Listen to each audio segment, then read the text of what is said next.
I'm Logan Crawford, and right now on Spotlight, we're setting sail with an amazing book. It is called Tales from the Sea by Birger Sjöberg. Born into a troubled yet privileged family in Stockholm, the author found solace and adventure on the great sea. His experiences shaping him into a professional sailmaker. This collection of true stories brings to life a bygone era of unscheduled and daring travel, offering readers a vivid armchair through the author's most thrilling maritime adventures. We're delighted to have this very talented author join us here today on Spotlight. We thank our team at Prime 7 Media for helping us put him in the spotlight today. And we ask viewers like you to support writers like him by subscribing to our channel and by purchasing his remarkable book. The links are below this interview. Birger, great to see you here today on Spotlight. Hello, great to be here. Thank you. We're so happy that you took the time to put down your life stories within the pages of this book. What inspired you to do so? Well, I wanted to be a writer ever since I was a little kid. And there's a picture of me typing away on an old typewriter when I'm 3 years old. Of course, I didn't know how to write then, but it had to take many, many years before my brother, one of my brothers, I asked him, what should I write about if I want to write a book? Well, write about something you've been through, your experiences at sea and all the adventures. And so I just started, and the book got accepted right away by one of the biggest Swedish publishers, Norstedts in Stockholm. And it sold out very quick. And that's over 20 years ago, and I keep getting emails and letters from readers, this far. Amazing. Afterwards. Well, you've made an impact, that's for sure. Can you share with us one of your most memorable adventures from Tales from the Sea? Well, they are all memorable and crazy in some ways. But one one trip I made, one voyage on a two-masted ketch called the Spirit of Chicago, really meant a lot to me. Maybe mostly because I made a very good friend on board, an American living in Minnesota right now. He's 10 years older than me, and we kept in contact, but we haven't met since the 70s. And his friendship, even on a distance, has meant a lot to me because he was also an adventurer, in the true sense of the word. So that trip, together with a captain that it almost ended up in mutiny. It was a very, very dangerous voyage. And I think that's one of the voyages that made the greatest impact to me. And of course, the trip across the Atlantic in the fall of 1970 on the cargo ship MS Rubens, which is also depicted in the book. We hit the hurricane. And you encountered a hurricane on that trip? Yeah. Wow. Amazing. And that was scary. And when you know you're going to die, when you're absolutely sure that you're going to die, but you get through it and find yourself alive on the shores of United States. Amazing. Yeah, I guess at that point, when the hurricane is coming, you drop all your sails. Tell us what the response was. Yeah, well, at least I can speak for myself. I stopped being afraid. I just went and sat outside on the leeward side of the ship and thought about, okay, this is it. But so far I'm only 17 years old, but I've had a good life. But it's Mhm. okay. It's okay. And that was quite a feeling, Yeah. I must say. Well, I think if you're going to survive harrowing circumstances, you need to let go of your fear because Yeah. your fear is going to stand in the way of you reacting and doing what you Hmm. need to do to stay alive, right? Hmm. So that's certainly Yeah. part of it. And the Yeah. ship you Right. were on that had a near mutiny, what was the situation there that the mutiny almost resulted? Well, I have changed the names of the characters in that story. Hmm. Um, of course, in the book. But it was, the captain was the true copy of, um, the what's the name of the story about Captain the, Ahab? no, well, yeah, it could be, it could be. I'm thinking about Dr. Jekyll and Mr. Hyde. Gotcha. Yeah, at port he was fantastic friend and sensible and generous, but at sea he was truly dangerous. Hmm. But I had very my friend, the friend I made on board, Lee. Um, he was a champion and a black belt keeper of Aikido. Hmm. So he told me, Birger, if anything happens, let me handle it. And I felt safe with him. And we made it back. We were supposed to sail across the Atlantic in the fall of 1972, which is just crazy. Hmm. But we turned around and returned to Sweden, and we got home alive. Or, but we almost shipwrecked, reaching Sweden again. Amazing. Yeah, that Amazing. was. Mhm. Do you still spend time on the water? Yes.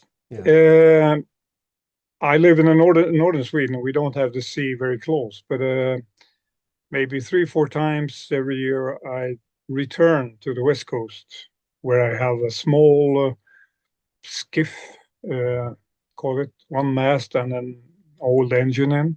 Hmm. And I spend time at sea, but mostly I spend time with my friend who lives alone on an island Hmm. outside the coast, on the west coast. So yes, I spend some time at sea, but not as much as I used to, though. I Yeah. spend my time on horseback.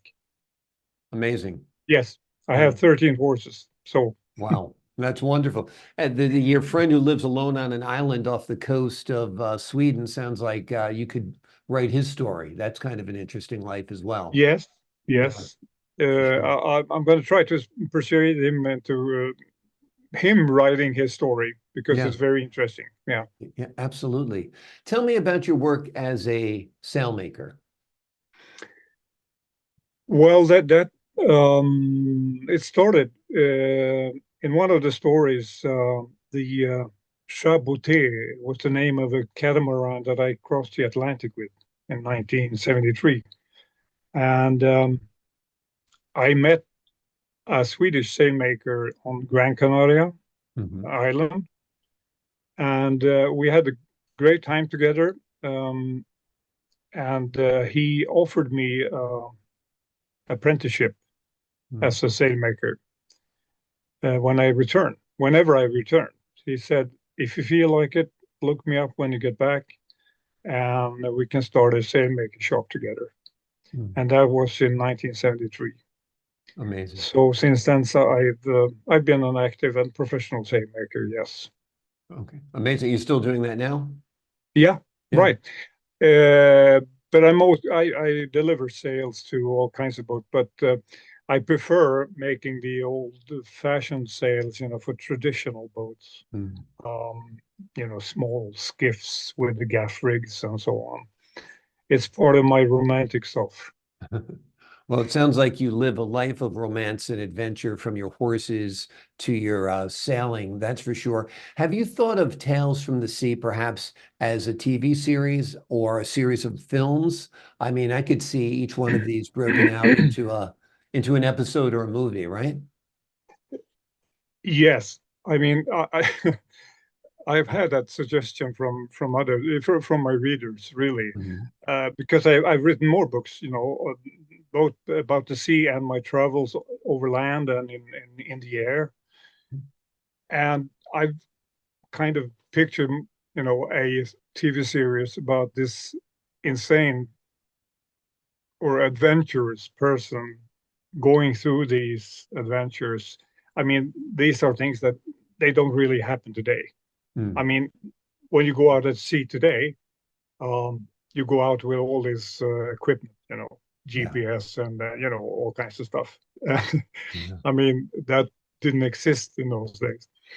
Um, but yes, I had a filmmaker once saying, someone should make a film about your adventures because Yeah. it's like Munchausen, Yeah. but they're all true, you know. Exactly. Yeah. It's amazing. So, Also, I always find it fascinating talking to people like yourself who had a dream and followed it, who sought adventure and did it. What mhm. made you follow your dreams more than most people, do you think? My mother, Hmm. she Well, was a wise woman, I mean, she early on she realized that I was not going to be a star in school, mhm. and so she told me, "Listen, Birger, go out and see the world." And she didn't have to ask me twice. And my older brothers, they were also traveling a lot. They were about 10 years older than me. The ones, well, one of them is dead, but they told me to go out and see the world, Hmm. and they told me about their own adventures. But my mother said, quit school. It's no idea, trying to accomplish something that you're obviously not there, Hmm. so go out there. Well, she hadn't, she didn't count on me doing some of the things. She didn't know I sailed across the Atlantic, for example. Right. I didn't want her to know because I didn't want to worry her. Yeah. So I sent her a telegram when me and my fiance reached the Caribbean. I sent her a telegram, and I could only afford 2 words or 1 word on the telegram. It was very expensive, and that was the word Martinique. We had reached Martinique in the Right. French West Indies. Amazing. So, but my mother played a big part in that, and my brothers. Amazing. Amazing. Mm. You had a wonderful mother because Yeah, she was not afraid to let you go.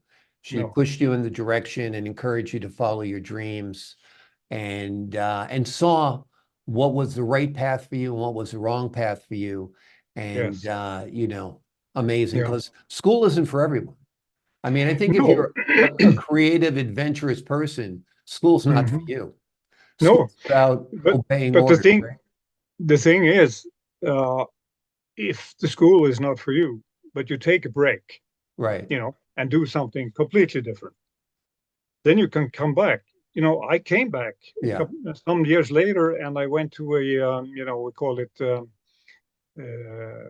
people school. It's a kind of for grown-up people to Right. catch up with the studies.